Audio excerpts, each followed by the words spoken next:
Hello, and welcome to Capitol Creek's 3 in 10 podcast.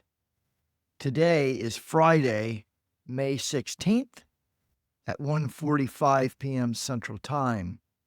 I am your host, Scott T. Slayton, strategist and partner at Capitol Creek. And this week, your three things are: the equity rally continues in classic V-shaped fashion. Number two, the University of Michigan survey data continue the dour trend for soft economic data in the U.S. And number three, the U.S. dollar's tepid rebound. So number one, the rally continues. The April 7th policy pivot out of Washington to delay tariffs for 90 days was the beginning of a scorching 23% percentage point rally in a month with only a handful of down days. At one point, the S&P 500 was able to rally 9 days in a row for the first time in over 20 years. Some of the technical data are beginning to accumulate in a bullish way. Breadth thrusts are abounding. What are breadth thrusts? That's when advancing issues crush declining issues by a wide margin on heavy volume. We're seeing that. We're seeing multiple breadth thrusts, which are very bullish. A streak of 9 days in a row, as we mentioned, very bullish. 20-day highs, one of our favorite technical indicators, are now above 55%.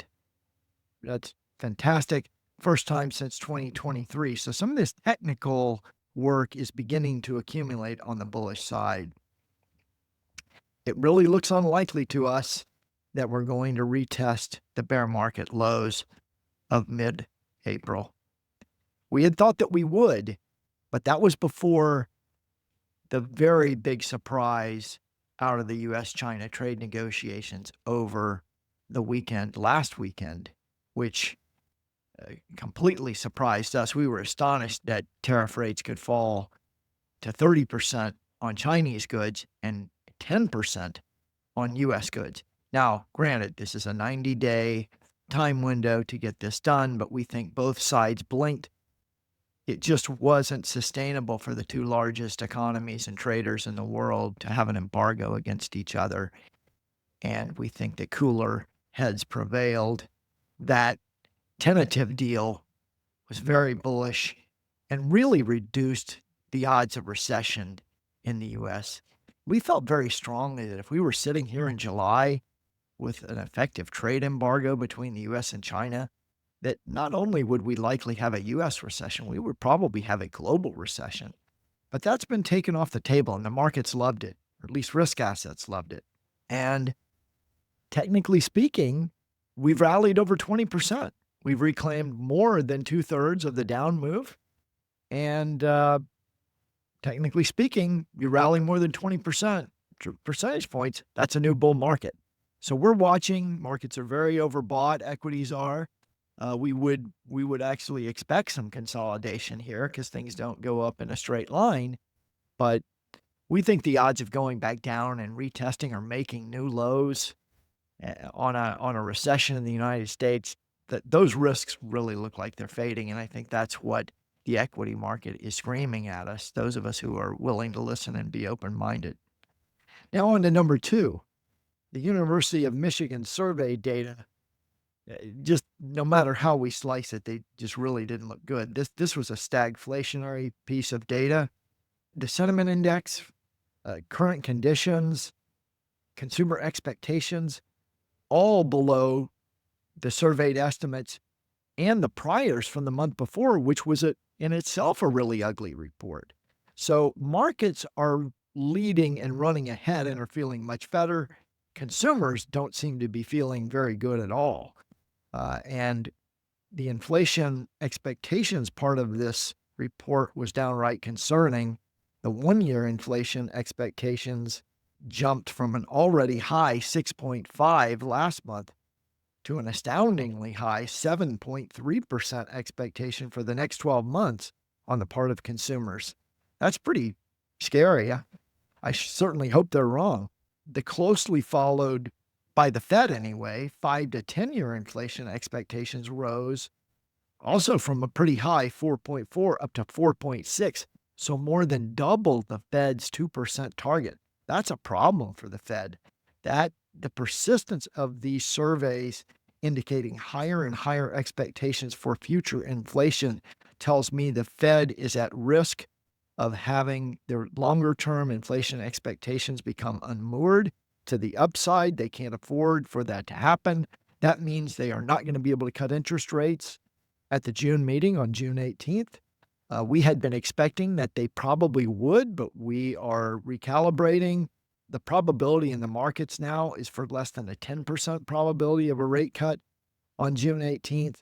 And markets are now pricing in the first rate cut, probably putting it over a 50% probability of a rate cut in September. But we're here in May. September seems like a long way away.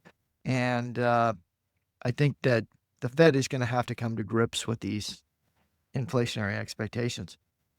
Now, number 3, the U.S. dollar's tepid rebound.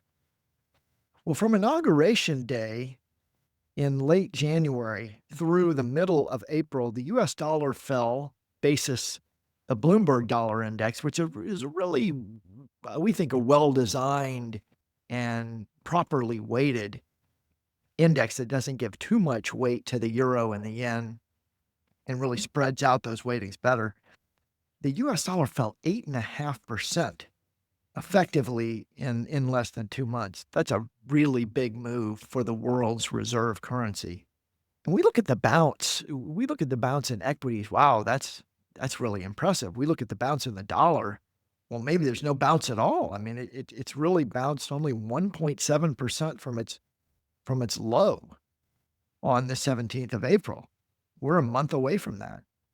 That's less than a quarter of the decline. That's really not impressive, and that's why we call it a tepid rebound.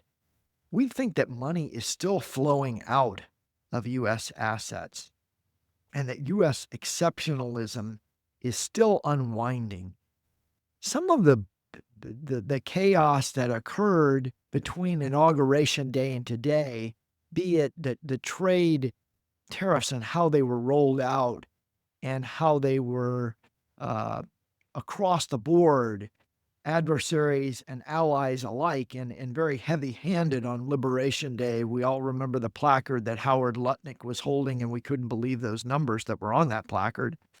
We think the rollout, the way that some of the immigration and those cost-cutting programs were executed, not that they were necessarily wrong, but the execution was haphazard and chaotic and heavy-handed in some ways. And we think this has damaged the soft power and the brand of the U.S., and that is part of the exceptionalism that is unwinding. And despite the huge rebound in U.S. equities, they're still really trailing way behind non-U.S. markets this year by the biggest spread that I maybe have ever seen. So back to the dollar, the interest rate differentials are widening now in favor of the dollar because the Fed is having to hold its interest rate steady at 4 3/8, while the ECB and China and many other countries are cutting rates. So that makes me even more concerned that the dollar can hardly bounce from a huge decline, even with interest rate differentials widening in the favor of the dollar.